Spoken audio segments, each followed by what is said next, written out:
right, John? Yeah, sure. Wind's picking up. You might do a loop, Alan.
Stanmore Park is a small, picturesque town situated 1 hour's drive south of Sydney on the beautiful Illawarra coast. Rising 200 metres above scenic Stanmore Park Beach is Bald Hill, known around the world as the Mecca of Australian freestyle hang gliding. It was from Bald Hill that Lawrence Hargraves first experimented with box kites, and it seems appropriate that now, some 100 years later, in the shadow of the Lawrence Hargraves Monument, it's the scene for another piece of aviation history, the IMB World Masters of Freestyle Hang Gliding.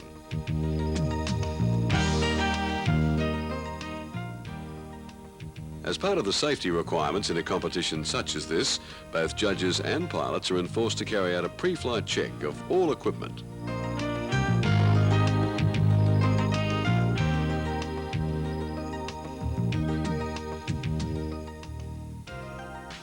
Stanmore Park is a cliquey community, one big family of hang gliding addicts, and it's here that the showy, more artistic form of hang gliding was born, freestyle.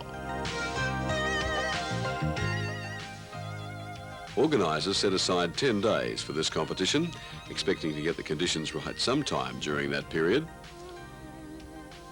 On the 10th day, pilots woke up to a perfect day, cloudy at times, but perfect flying conditions. The southerly they've been waiting for has finally arrived. In competitive freestyle events, judges are looking at the number of manoeuvres, their style, accuracy, and landing. A bullseye landing, if you can swing it.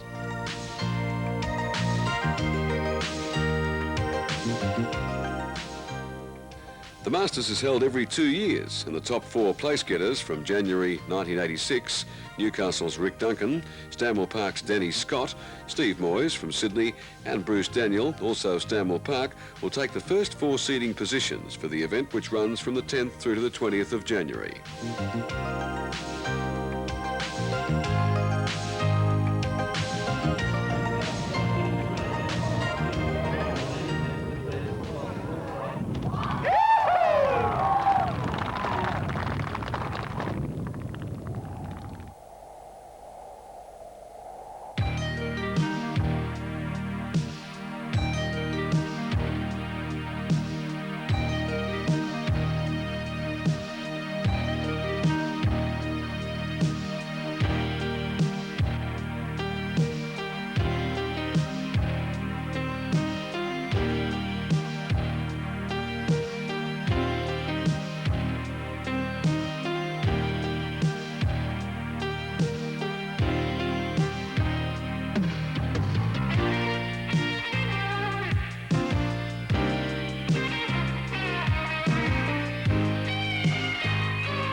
Freestyle is a branch of hang gliding which has come a long way, very quickly, and each year pilots push back the frontiers a little further with radical and dangerous routines. It was in the early 70s the sport really took off under Bill Moyes.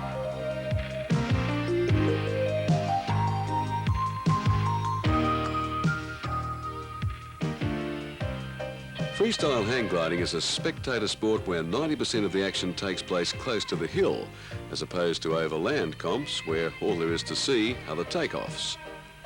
On a good day when the sun and wind are right, it's not unusual to find the whole family enjoying the pleasant surroundings and the spectacular action that's part of Bald Hill. Rick Duncan has been at the forefront of hang gliding for the last decade. Here we see a demonstration of the skill and grace that won him the 1986 Freestyle title.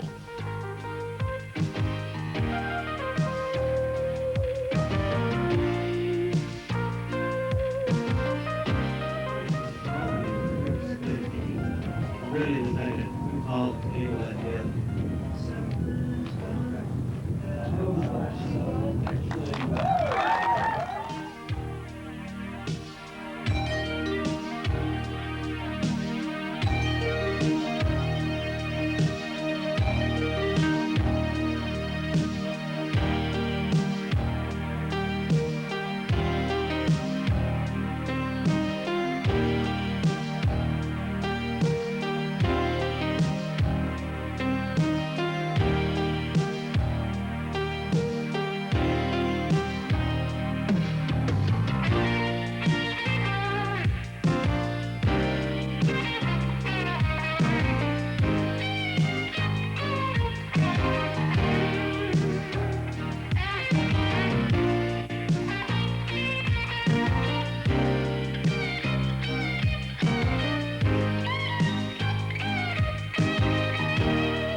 Former world champion Steve Moyes has not seen an Aussie winter in the last 14 years, spending the flying season in Europe and then America before returning down under for the summer at Stanwell. Steve told us before the comp why he thought Australians were always in the top three. Yeah, Australian pilots get a lot of airtime because the weather's so good in Australia, and the flying side here at Stanwell Park is the best in the world for top landings and getting a lot of competitive people flying at the same site, pushing each other. What do you think of freestyle as a sport? The best spectator sport you can have because it gives you such good feeling of movement and artistic thing. Whereas in cross-country flying, you're just a speck in the distance, so it's no spectator value at all. Bald Hill is rated by competitors and spectators as one of the best hang gliding sites in the world and the appropriate home for the World Freestyle Masters.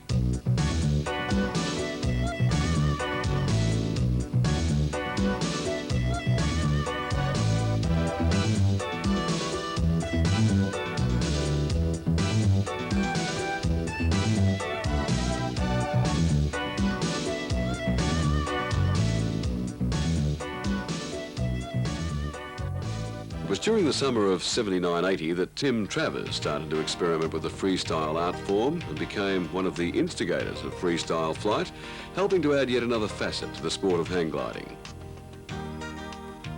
Over this period, the young Australian champion did things in a hang glider which to this day have never been duplicated. Sit back and enjoy.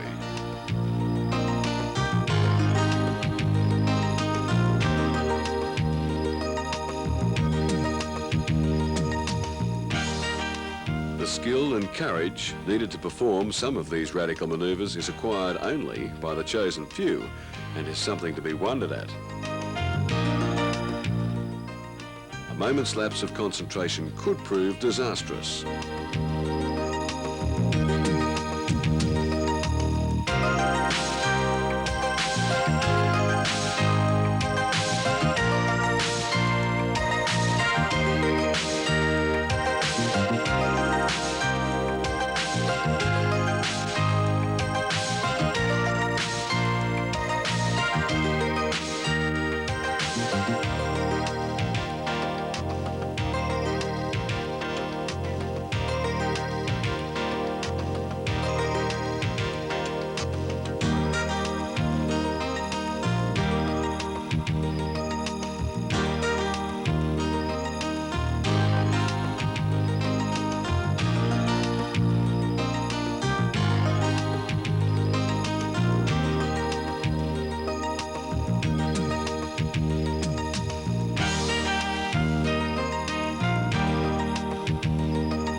Some landing places Tim only shared with the birds. This is one of them.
Mike Duffy has been hang gliding for just 4 years, and this will be his first aerobatics competition, a big task against some of the world's top hang glider pilots. Duffy's entry into the Masters was largely a coincidence. He knew little of the event until he arrived on the East Coast for a holiday with friends, but after some persuasion from officials, including organiser John Kobe, Duffy agreed to give it a go. I'm on holiday at the moment for 5 weeks, and I'd planned to come here and then see my friends in Gosford, and then home. He took up hang gliding 4 years ago after seeing the sport on television and became hooked, but had few opportunities in his hometown, Perth. Duffy says he's had little experience in top-class competition or from top sites, such as Stanwell Park. I really don't have much of an idea at the moment because I haven't seen very many people fly aerobatics. I'm hoping to do as best I can.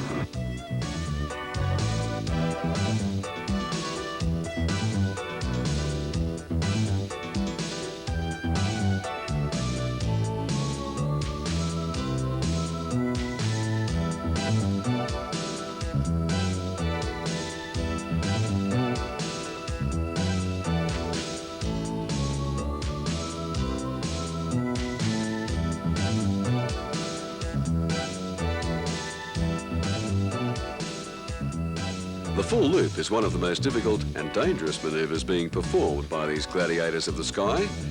Here we see it being performed at its best. I'm hoping to do as best I can.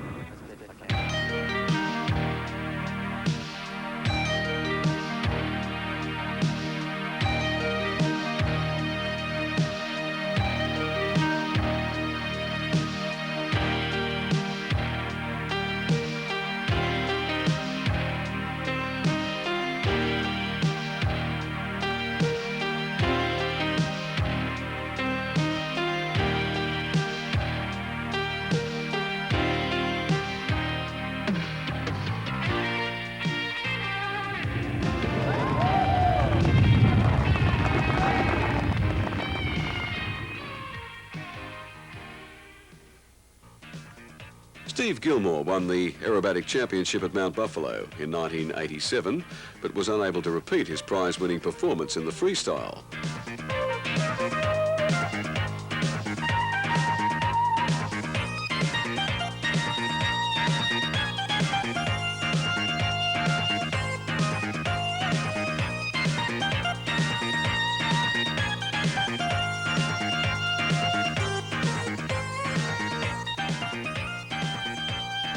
top landing in this competition is critical. The landings are scored out of 10, and points are deducted for the distance away from the bullseye at a rate of 1 point per metre, plus the time taken after 3 minutes to land. 30 seconds grace is given, then half a point is lost for every 10 seconds in overtime. John Kobe, competition organiser. They're critical. In fact, in past competitions, the airwork, the pilots were fairly close, virtually nearly the same, and it was the landings that differentiated between the winners and the losers.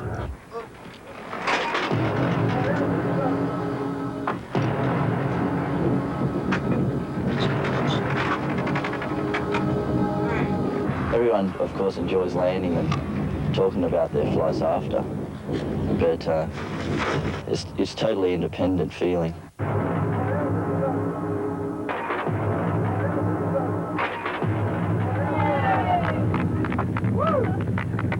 Danny Scott, winner of the first Freestyle Masters, and runner-up in second.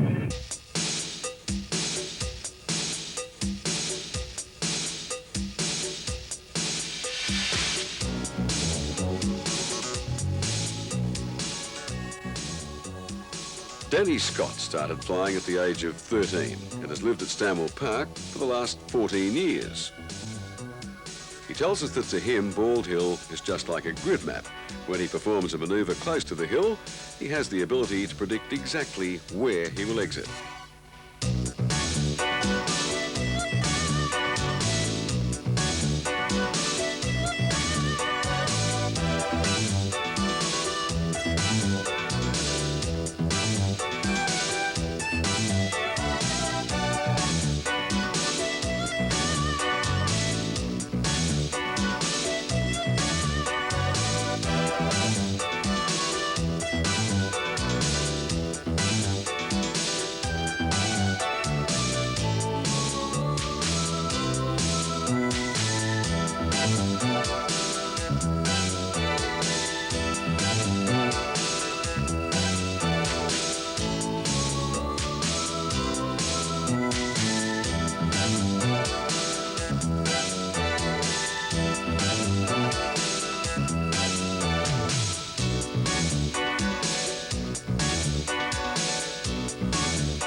In a freestyle competition, a competitor mustn't concentrate on the manoeuvres alone, which make up 50% of the score, but on style, accuracy and landings.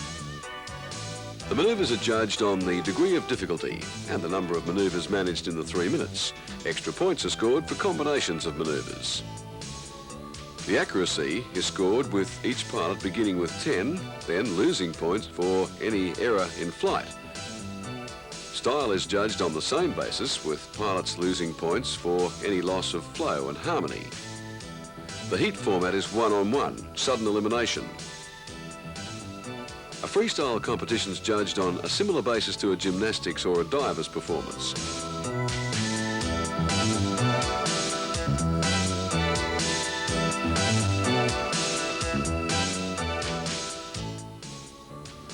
The boys were pulling out all the stops in the creativity department to try and get as many points as possible. They were using everything from smoke flares, one-arm wing-overs, A-frame takeoffs, right down to a laugh-getting leg kick to try and inject a bit of personality into the flight. Colour coordination of the glider and associated equipment catches the eye and adds to the overall presentation. The sport's not without its dangers and accidents. More on this later. Aussie pilots seem a very laid-back bunch when on terra firma, but when handling their kites through difficult manoeuvres, they're anything but laid back. The adrenaline's really pumping.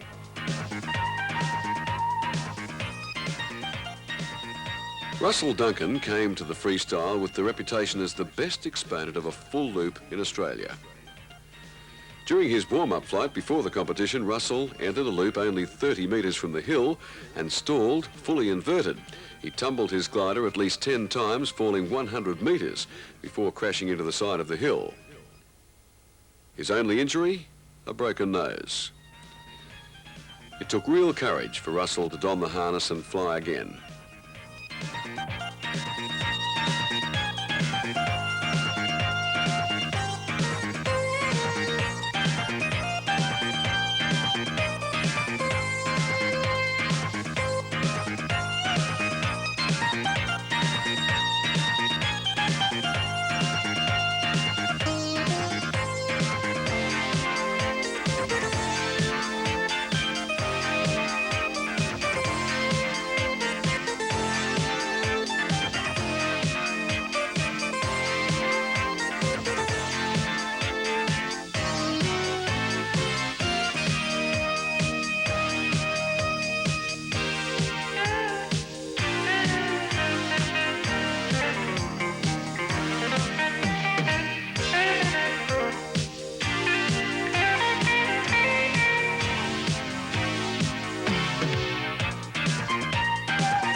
Hey, I'll come to your party, buddy.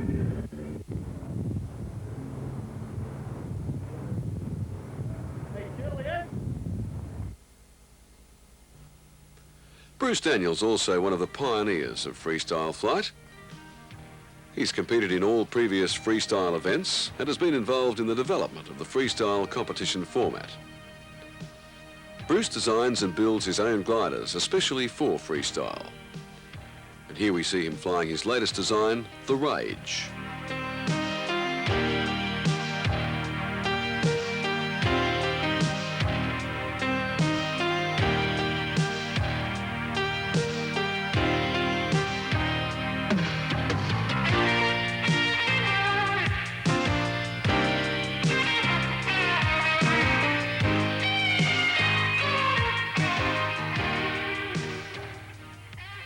Unlike their cross-country long-distance counterparts, these pilots strut their stuff in a confined area before the eyes of the 5 judges, the aim, to impress with the precision and difficulty of their manoeuvres.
Although every hang glider pilot in the world knows of Steve Moyes, only a few are aware of his freestyling abilities. As Steve points out, this just has to be a great spectator sport.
Hang gliding has come a long way, safety-wise, and the growth of freestyle, with its more adventurous moves in the sky, has prompted the design of more manoeuvrable and safer rigs.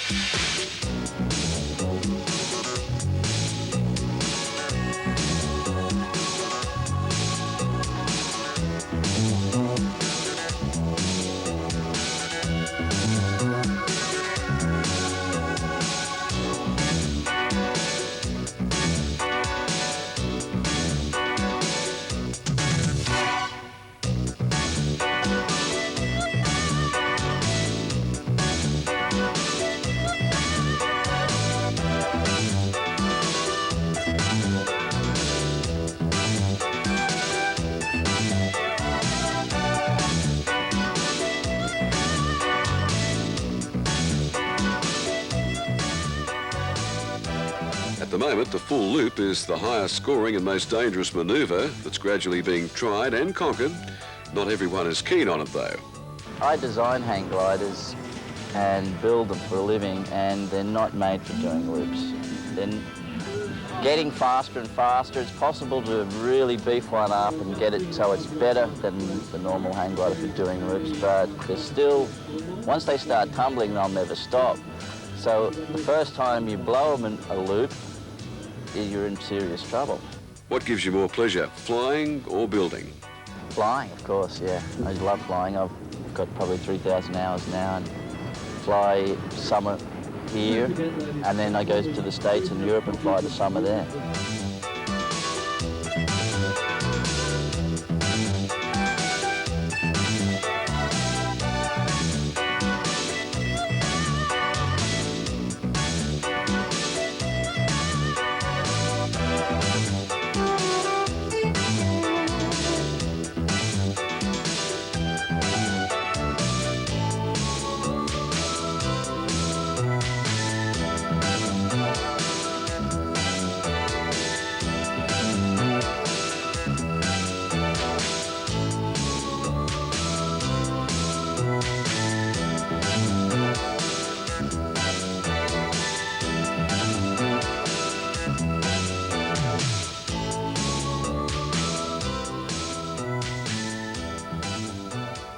As Steve makes his final approach, we can see from the wind lines on the water that conditions have changed for the third time today. The wind is now pumping in at about 25 knots and switched around to the southeasterly direction. These factors alone guarantee a really close finish to this freestyle competition. Although they're great friends on the ground, Rick's competitive nature became evident as we caught him checking out Steve's landing, making sure that there were no infringements to the rules. Judge Forrest Park was also on the ball and almost loses his head.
One man accustomed to the TV limelight is former rugby league star Tony Armstrong. Playing for Cronulla in '84, he was the league's top point scorer.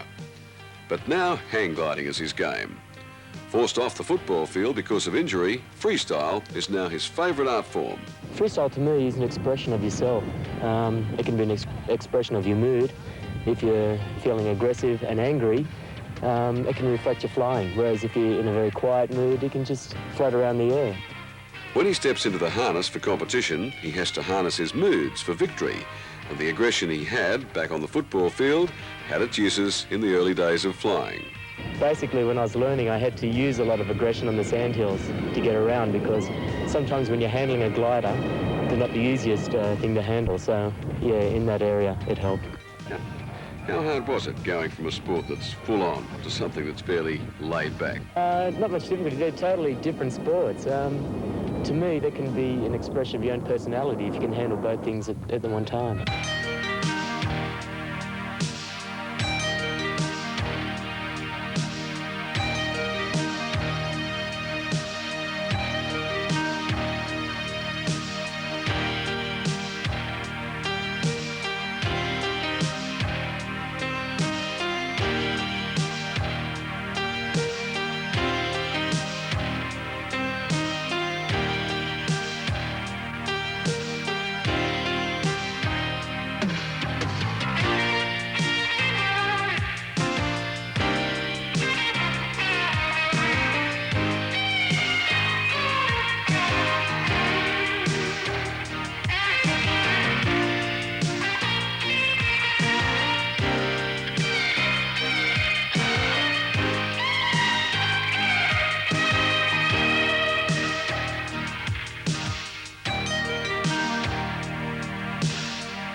Okay, John, next time I won't stop till I hit number 1.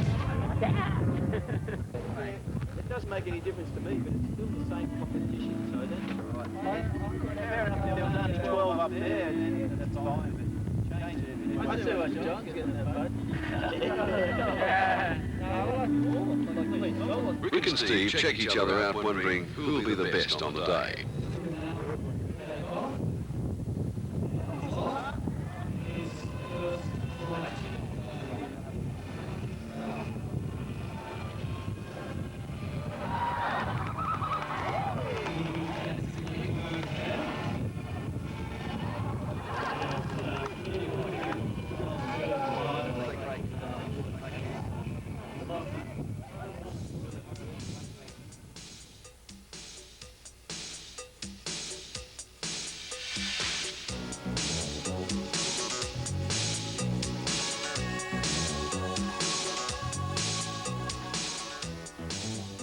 Many pilots felt that the Stanwell Park locals flew with a distinct advantage in this competition. This didn't seem to worry Rick Duncan, who, hailing from Newcastle, successfully defended his world freestyle title with his innovative and radical performance. Rick's the best of a small group of freestylers who will without doubt make a mark in the future of this exciting and highly skilled form of sport. Despite the local advantage, a Stanwell Park pilot has yet to win the world freestyle crown.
The final came down to a best-of-3 heat fly-off between Australian champion Rick Duncan and local Bruce Daniel in fading light and perfect winds. It was Duncan who prevailed, but the final went all the way to the third heat and gave us some tremendous flying.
Rick was forced to make several attempts at landing in this, his final flight of the competition. Running out of time now would have cost Rick the title.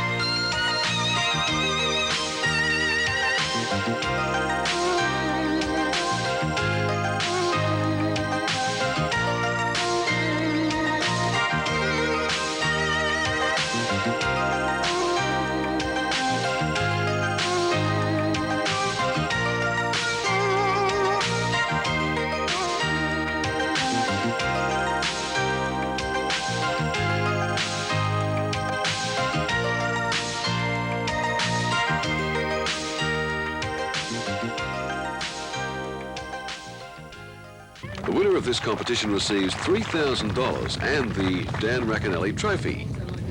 The trophy was first introduced in 1986 in memory of the American flyer, Dan Racanelli, who was sadly killed in Australia while trying to save a fellow flyer who'd become tangled in high-tension power lines. The winner of the freestyle has the honour of keeping the trophy for 2 years. World Freestyle Hang Gliding Champion for the Australian Bicentennial year and for the second time in as many comps, Rick Duncan.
Freestyle gives you that third dimension where You have to really control it.